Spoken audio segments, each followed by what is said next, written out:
इकडे पंढरपुरात आषाढी वारीच्या पार्श्वभूमीवर दगडी मूर्ती बनवण्याचं काम युद्धपातळीवर सुरू आहे।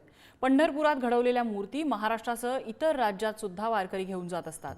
पंढरपुरातल्या अनेक दगडी कारखान्यांमधल्या कारागिरांची मूर्ती बनवण्याची सध्या लगबग सुरू असलेली पाहायला मिळते। याचा आढावा घेतला आमचे प्रतिनिधी माऊली डांगे यांनी।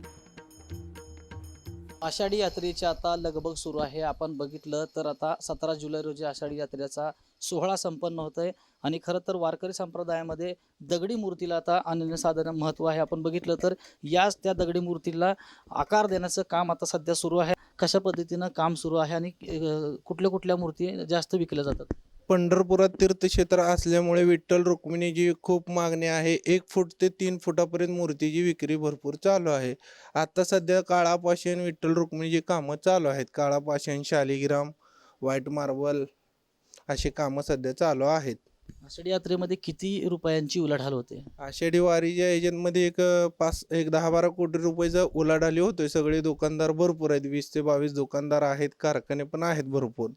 तीर्थक्षेत्र असल्यामुळे मान्यता चांगली आहे मूर्तींना। कुठं कुठं जातो माल आणि किती कामगार असतात तुमच्या इथे? आमच्याकडे कामगार 10-15 जण आहेत। परत अजून भरपूर म्हणजे मूर्त्या भरपूर ठिकाणी जाऊ शकतात। कर्नाटक ते भरपूर जास्त करून कर्नाटकचे लोक विठ्ठल रुक्मिणीला मानतात, त्यासाठी घेऊन जातात। आषाढीची पूर्ण तयारी झालेली आहे? हो, फिनिशिंग पॉलिश डिझाईन कामच बाकी राहिलेले आहेत। अंतिम टप्प्यात काम आलेले आहेत। 80-90% काम चालू आहे आता। माऊली डांगे, पुढारी न्यूज, पंढरपूर।